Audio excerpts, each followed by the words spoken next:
Hi, I'm Ken Brooks. Welcome to another tip from the workbench. Today we're going to talk a little bit about philosophy on how we run our shop and a way of thinking that we like to use in the shop. Okay? My grandparents lived through the Depression, so when they got ready to throw away an old toaster that didn't work anymore, they took it apart and they stripped it of everything they could use. Okay? I'm kind of the same way. I hate just throwing stuff away that has usable material in it. And this question has come up on the website and at the bash and some other things. Other people just mention it in passing or ask me questions on slave pins, and it's kind of a pet peeve of mine, but the concept is the same. It's been said that to use a slave pin, make a slave pin, and most of you know what a slave pin is, that you go to your drills and you get a drill that's the right size for the hole you need, and then you cut it off, and you've got the perfect sized slave pin. This is true. The problem is, now you have a worthless drill. I'm not a big fan of destroying one tool to make another one. If your drill breaks and is no longer usable as a drill, by all means keep that shank, don't throw it away, and use it as a slave pin.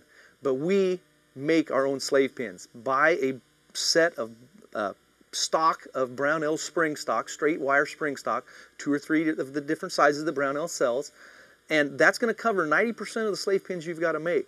The ones that won't work for, you can turn on your lathe or fabricate in another manner. But I have a problem destroying certain tools to make another tool. Okay? Another example is taps. When a tap breaks, you don't just throw it away. You grind it down to where you now have your plug tap. You know, don't be wasteful. Time is money, and if you throw that tap away, it's a waste of time. You know, you've cost yourself money. Screwdrivers. If you bend or break one, you can regrind it, resharpen it, clean it up, make it fit something else, something smaller maybe. Punches. When a punch breaks, you don't throw it away. Make it a starter punch. Grind it down to where it's a little larger punch, or even take it and grind it down so it's a smaller punch. Whatever. Just get in the mindset. You don't want to just throw things away once they break once, if they can be used for something else down the line. Okay, I'll give you an example. Here's one of the Brownell's spring kits. This is going to be the one you're going to use for most of your slave pins. These are about the size that you're going to want, and this is kit number 152. The other one is kit number 150, and these are quite a bit smaller, but it's nice to have on hand. I mentioned that when the drill breaks, you don't just throw it away. You can use it for a slave pin, and that's true. You can at that point. But if it's still got flutes, you can resharpen your drill, and once again, it continues to be a usable tool.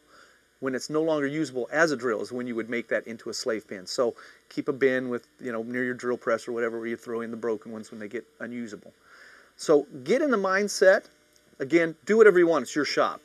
But you might want to get in the mindset of using the tool until it no longer is capable of doing its job, and then it can become a tool for something else.